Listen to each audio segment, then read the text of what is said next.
And then with this one here, I can actually turn this into a few plants. And cut this like this. Can cut it like this one more time. Hey you guys, my name is Sean. I'm a houseplant enthusiast from Jakarta, Indonesia, and I'm here to show you how to properly prune and care for and also propagate this Ficus Tineke. It is actually super easy. So the Ficus Tineke, if I'm not wrong, is a variety of the Ficus elastica. It is a variegated form. It is extremely common. You'll find this in your garden center for a very low price. Of course, some of you may live in an area where this is less accessible, but this is actually a really beautiful plant that puts out beautiful, randomly variegated leaf each time. It's super easy to care for. The Ficus elastica loves full sun, and they can also tolerate low light. So I recommend that for a lot of you guys, for beginners and also for indoor styling.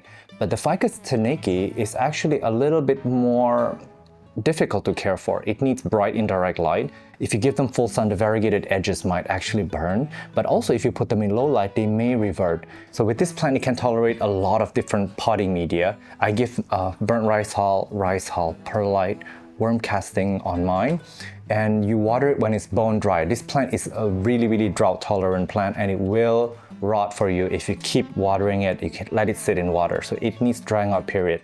Although that being said, this is also a pretty forgiving plant. If you make mistakes, it will kind of forgive you, unlike some of your other more difficult houseplants. Fertilize it lightly but frequently, natural or chemical means, or slow release, or foliar spray. It's all up to you, but you should probably fertilize this as you do with most of your plants. This is not a pest-prone plant, although it can probably invite some scale and maybe even mealybugs in the root. But again, it is not a plant that are favored by those pests. It's also, for ficus, sometimes you might get some bacterial or fungal infection on the leaves, and they manifest themselves as like little rings on the side of the leaves. I don't really have it on mine for now. Or fungus rust, sometimes they look like little dots on the leaves that looks like rust. If you underwater them, the edge would just be brown because they're actually eating from the edge of the leaf. They're taking in water, they're sacrificing the leaves. But if the leaf is crispy with a little bit of yellow line between the fresh leaf and the crisping, that's probably overwatering. The plant is trying to shed the excess water. And I guess that's it about the troubleshooting. I'm gonna go ahead and chop this plant up. So with this pruning, you should do it while it's young. You don't wanna wait until it's a big plant and propagate it, because their younger stem can become woody over time and they will not be viable to produce new vines.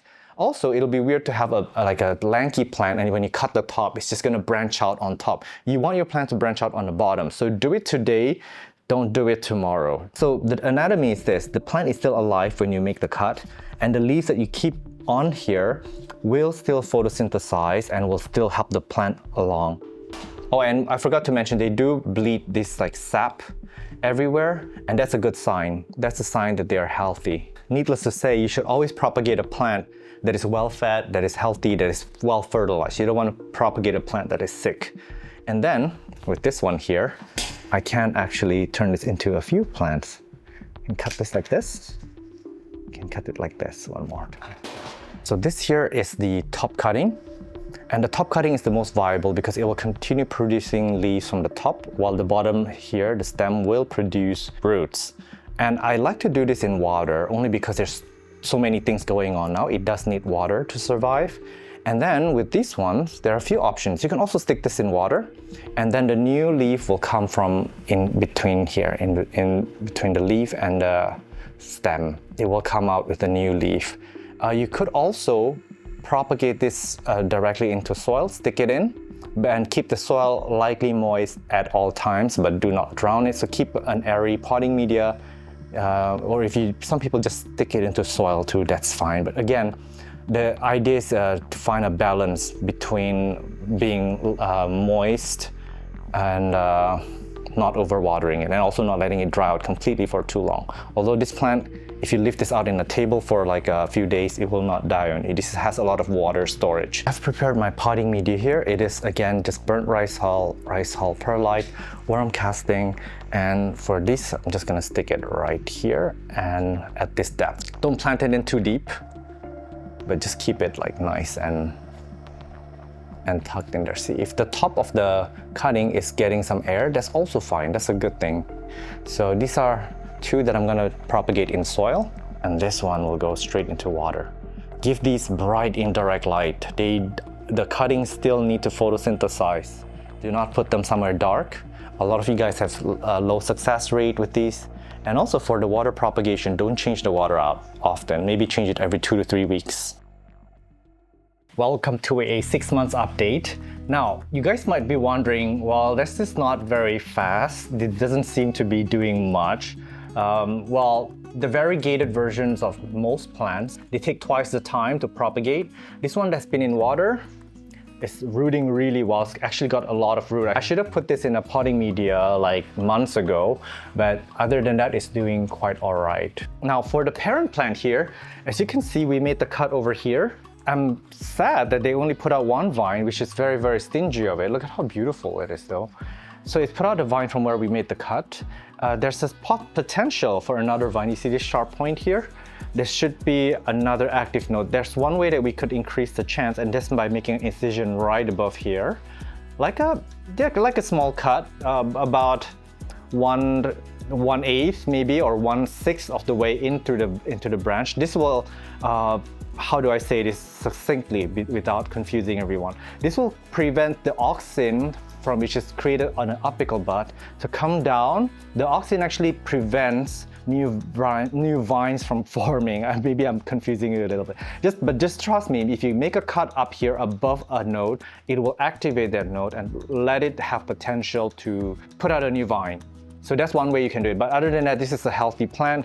It's got very, very healthy roots. It's living one of its best lives. And I'm really happy to turn a sad plant into now 3 or 4 different plants. Now this is the one that was put in soil, and I don't want to disturb it too much, but this one here you can see it's already put out a tippet point here. That's where the new growth point is. So this is going to put out a new vine.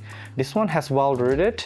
I can feel like I'm tugging it in and it's not letting go, but I don't see that sharp point yet. So it is potentially giving me a new plant or not, but I have 3 and I'm now pretty happy already as it is. This might actually not, this might not do anything. Let me feel the stem.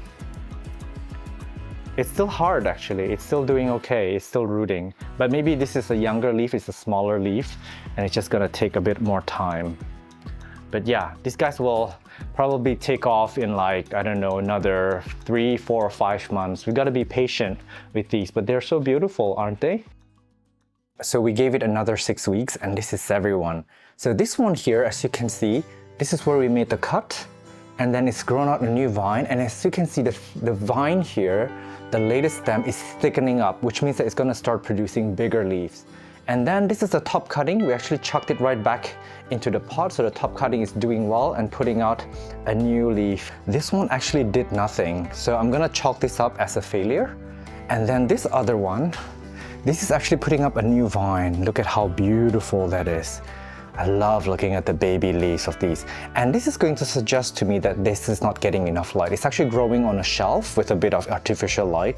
And that one is actually growing outside in like very, very good, bright, indirect light.